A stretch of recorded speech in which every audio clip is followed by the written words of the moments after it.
명동 환전소 앞에서 미국인 관광객이 100달러를 더 바꿉니다. 원래 계획에 없던 돈인데요. 환율이 오른 덕분에 예상보다 원화가 많이 나왔고 그 여유분으로 쇼핑을 한 번 더 하기로 했습니다. 대만에서 온 관광객은 호텔 체류를 하루 연장했습니다. 본국에서 쓰는 것과 비교하면 한국 호텔이 생각보다 저렴하다는 걸 실감했기 때문인데요. 이게 지금 명동에서 실제로 벌어지고 있는 일입니다. 원달러 환율 1,500원이 넘어간 지금 한국인에게는 수입 물가 상승, 해외여행 부담, 생활비 압박이 닥쳤는데요.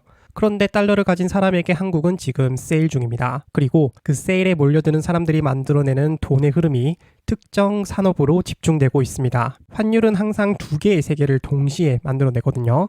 원화 가치가 떨어지면 수입 원자재 가격이 오르고 달러 부채 기업은 환차손을 맞습니다. 그리고 해외여행을 계획하던 사람은 예산을 줄이는데요. 반대편은 다릅니다. 달러, 엔, 유로를 가진 외국인 입장에서 원화 약세는 한국 물가 전체의 할인인데요. 호텔 숙박비, 식사비, 쇼핑 비용이 체감상 내려갑니다. 같은 예산으로 더 오래 머물고 더 많이 살 수 있는 거죠. 2024년 초 대비 원달러 환율은 약 12% 이상 올랐습니다. 미국인, 유럽인, 대만인 입장에서 한국은 2년 전보다 10에서 20% 저렴한 나라가 됐어요. 백화점이 10% 할인 행사를 하면 사람이 몰리죠. 한국은 지금 외국인에게 할인 행사 중인 나라입니다. 그리고 사람들은 실제로 몰려오고 있죠. 2026년 1월에서 4월 누적 방한 외래 관광객은 677만 명으로 전년 동기 대비 21.4% 증가했습니다. 같은 기간 기준 역대 최고 수준인데요. 4월 한 달 방한객만 202만 명으로 전년 동월 대비 18.8% 증가했습니다. 외래 관광객 숫자보다 중요한 건 소비인데요. 4월 외국인 관광객 카드 지출액은 월간 기준 역대 최고치를 경신했습니다. 1월에서 4월 누적 카드 지출액은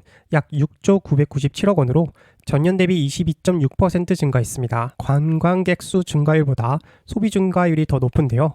더 많이 오고 더 많이 씁니다. 비자코리아 결제 데이터에서 대만과 홍콩의 총 결제 금액이 전년 대비 각각 54%, 50% 증가했습니다. 환율 효과가 가장 컸던 통화권에서 소비 증가율도 가장 높았는데요. 환율과 소비 사이의 연결이 데이터로 확인됐습니다. 한국관광공사 분석에 따르면 외국인 1인당 총 소비 금액은 최근 수년간 83% 늘었고 구매 횟수는 124% 증가했습니다. 방문 횟수가 늘었을 뿐 아니라 한 번 올 때마다 더 많이 사고 있는 거죠. 이 돈이 어디로 가는지 따라가 보겠습니다. 일본에서 온 20대 여성이 인천공항에 내립니다. 엔화를 원화로 바꿨을 때 예상보다 원화가 많이 나왔습니다.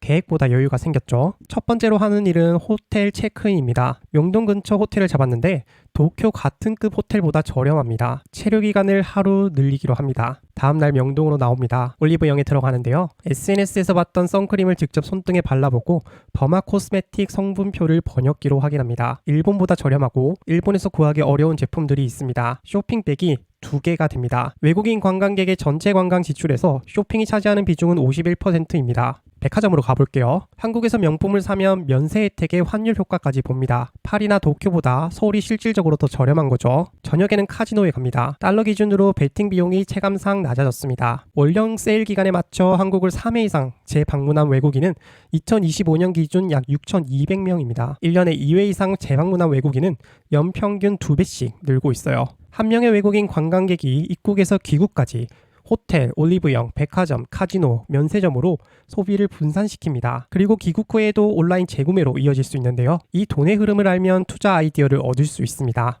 이 동선 위에 있는 산업들을 하나씩 들여다볼게요. 외국인이 한국에 도착해서 가장 먼저 쓰는 돈은 숙박비겠죠. 2026년 1분기 국내 5성급 호텔의 가용 객실당 매출은 전년 대비 51% 증가했습니다. 서울 시내 전체 숙박시설의 3월 객실 가동률은 79.8%거든요. 이거는 업계에서는 80%면 사실상 만실로 봅니다. 즉 만실인 상태인 거죠. 주요 5성급 호텔 주말 객실료는 100만 원이 넘어가고 있는데요. 방이 남아있지 않아요. 그 정도로 호황이라고 볼 수 있죠. 호텔 방이 남지 않는 이유는 크게 2가지인데요. 먼저 앞서 살펴본 환율 효과 때문입니다. 외국인 입장에서 원화가 싸니까 더 많이 관광을 오며 과거보다 더 비싼 호텔도 부담 없이 결제할 수 있습니다. 한국 관광 바겟 세일 기간인 거죠. 다음으로 공급 부분입니다. 코로나 기간 신규 호텔 공급이 사실상 중단됐었어요. 그런데 관광 수요가 빠르게 돌아왔습니다. 외국인 수요가 이를 받쳐주면서 객실 가격 인상에 대한 저항이 이전보다 낮아졌다는 분석인데요. 수요가 공급을 앞서는 구조에서 가격 결정권은 공급자에게 넘어갑니다. 한 번 오른 객실 단가는 수요가 줄지 않는 한 쉽게 내려가지 않습니다. 환율 효과의 영향이 더 직접적으로 미치는 곳은 역시 쇼핑인데요. 올리브영 전체 오프라인 매출에서 외국인이 차지하는 비중은 2022년 2%에서 2025년 25%대로 급상승했습니다. 방한 외국인 10명 중 9명이 올리브영을 찾고 있는 거고요. 백화점도 마찬가지입니다. 올해 1분기 신세계, 롯데, 현대 3사 모두 분기 기준 역대 최고 매출을 기록했습니다. 명품 매출 증가율은 28에서 30%를 기록했는데요. 신세계 본점 외국인 매출은 전년 대비 140% 급증했습니다. 외국인 입장에서 한국 명품은 이중 할인인 상태인 건데요. 면세 혜택에 환율 효과까지 붙습니다. 샤넬 가방을 파리보다 서울에서 사는 게 달러 기준으로 더 저렴해졌어요. 환율 상승, 한국 물가 할인, 쇼핑 소비 증가, 올리브영, 백화점, 명품으로 연결되는 거죠. K뷰티는 고환율 수혜를 가장 길게 가져가는 산업입니다. 이유는 구조에 있는데요. 외국인이 한국에서 화장품을 삽니다. 귀국 후 온라인으로 재구매합니다. 그리고 다시 한국에 옵니다. 관광이 마케팅 채널이 된 거죠. 광고비를 쓰지 않아도 관광객이 체험하고 귀국해서 SNS에 올리면 그게 해외 수요로 전환됩니다. 외국인 관광객의 뷰티 건강 제품 소비는 올해 40% 이상 증가했는데요. 그리고 이 소비는 귀국 후 온라인 재구매로 이어지고 다음 방문의 동기가 됩니다. 카지노도 외국인 관광객 증가로 수혜를 받는 업종인데요. 외국인 전용 카지노는 내국인 경기와 완전히 무관합니다. 방문객 수와 드롭백이 실적을 결정하는데요. 환율이 오를수록 외국인 입장에서 베팅 비용이 달러 기준으로 낮아지고 그게 방문 요인으로 작용합니다. 참고로 카지노 실적에는 홀드율이라는 실적 변수가 있는데요.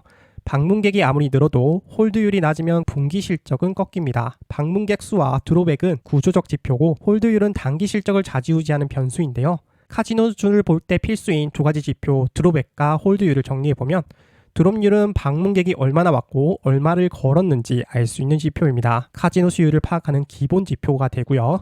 홀드율은 방문객이 베팅한 금액 중 얼마는 카지노 업체가 가져갔는지 알 수 있는 지표인데요.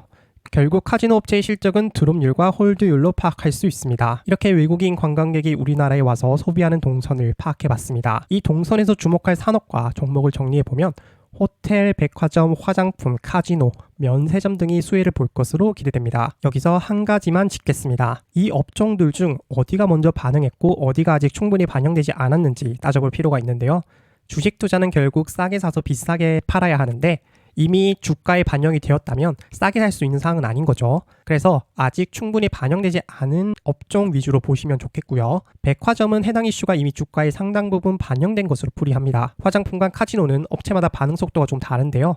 복합 리조트 구조를 갖춘 곳과 그렇지 않은 곳의 실적에 차이가 있다는 점도 기억해야 하고 구분해서 투자해야 합니다. 슬프게도 환율 상승으로 우리나라의 돈 가치는 떨어졌습니다. 그렇다고 가만히 손 놓고 있을 수는 없겠죠.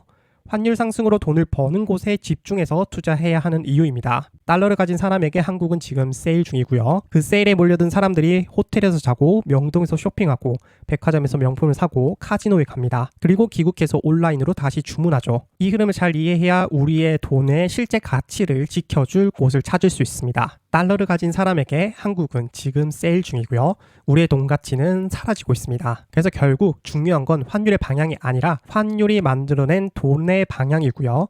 그 돈이 지금 어디로 흘러가고 있는지 그리고 시장이 아직 충분히 반영하지 않은 곳은 어디인지 살펴보고 투자에 나서야 할 때입니다. 그래야 우리 돈을 지키거든요. 이러한 돈의 흐름을 읽고 여러분의 자산을 지킬 수 있기를 바라면서 이번 영상을 만들었고요. 저는 또 다른 돈을 벌 수 있는 기회 또는 지킬 수 있는 그런 주제를 가지고 여러분에게 다시 돌아오겠습니다. 다음 영상에서 뵐게요.